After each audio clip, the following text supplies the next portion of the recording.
మనమంటూ భూమి మీదకి వచ్చామంటే అందరూ ఏమనుకుంటారంటే నా జీవితం ఇంతేలే అని బాధపడుతుండొచ్చు, కష్టాల్లో ఉండొచ్చు.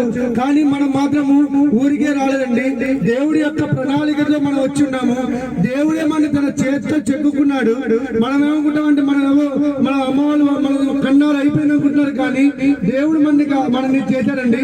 దేవుడి ప్రణాళిక లేకుండా, దేవుడి చిత్తం లేకుండా మనం ఎవరం భూమి మీదకి రాలేదు. కాబట్టి మీరు ఆలోచించండి, మన సృష్టికర్తను మనం జ్ఞాపకం చేసుకోవాలి. మనం ఈ సృష్టిని కాదు పూజించాల్సింది, మన సృష్టికర్తను మనం జ్ఞాపకం చేసుకోవాలి. మన ఈ సృష్టికర్త ఎవరు అంటే మీరు ఆలోచించినట్లయితే మన సృష్టించిన దేవుడే మన సృష్టికర్త. అయితే మనం ఈ భూమి మీద ఉన్నప్పుడు ఎన్నో పాపాలు చేస్తుంటాము. ఆ పాపాలను ఎవరు క్షమిస్తారా అని మన పక్కింటి వాళ్ళ దగ్గర పోయి అడిగితే నా పాపం క్షమించమని మీ పక్కింటి వాళ్ళు అడిగితే ఎవరైనా మీ పాపాలు క్షమించగలుగుతారా? మీ పాపాలు ఎవరు క్షమించలేరు.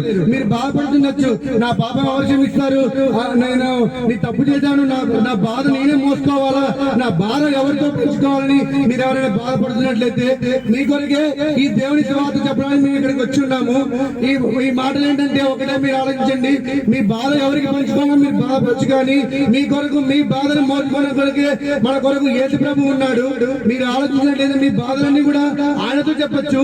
ఎందుకంటే ఆయన కూడా మానవాళిగా ఈ భూమి మీదకి వచ్చి ఉన్నాడు. మన కొరకే ఆయన ప్రాణం పెట్టాడు.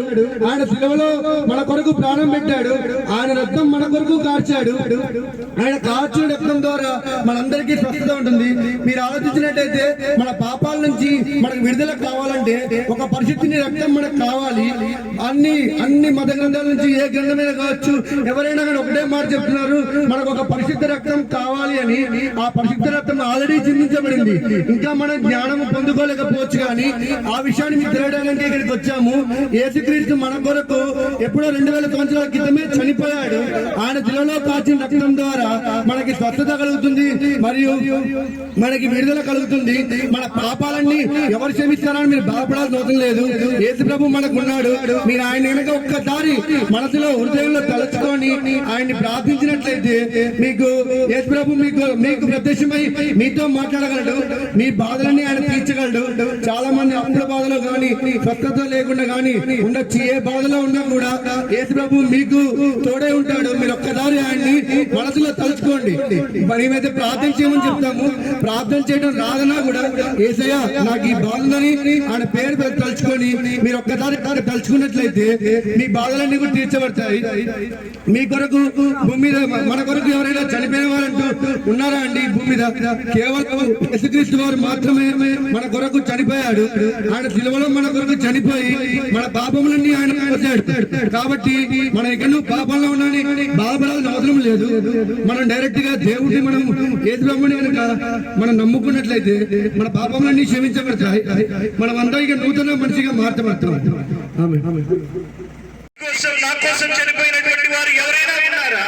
నీ కోసం నా కోసం చనిపోయి తిరిగి లేచినటువంటి వారు ఎవరైనా ఉన్నారా? ఒక్కసారి ఆలోచించు నా తల్లి, నా చెల్లి, నా తమ్ముడు, నీ కోసం నా కోసం చనిపోయినటువంటి వ్యక్తి గురించి చెబుతూ ఉన్నాను. ఆయన పేరే యేసయ్య. యేసు ప్రభు అని నీ నోటితో ఈరోజు ఒప్పుకుంటే నీకు స్వర్గం. యేసు ప్రభు అని నీ నోటితో ఈరోజు ఒప్పుకుంటే నీకు స్వర్గం.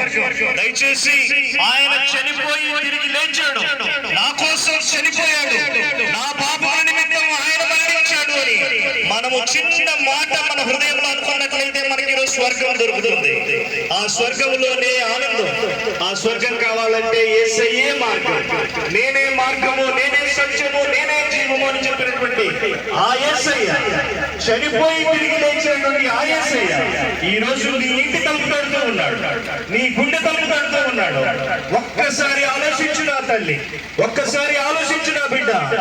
ఒక్కసారి ప్రభువును నమ్ముకున్నట్లయితే, యేసు ప్రభు అని నీ నోటితో ఒప్పుకుంటే నీకు ఈ క్షణమే స్వర్గంలో స్థలం దొరుకుతుంది, రిజర్వేషన్ అవుతుంది. దయచేసి ఒక్కసారి ఆలోచించవలసిందిగా మిమ్మల్ని అందరినీ పాదాభివందనముతో అడిగి వేడుకుంటున్నాను తల్లి. ఆమేన్.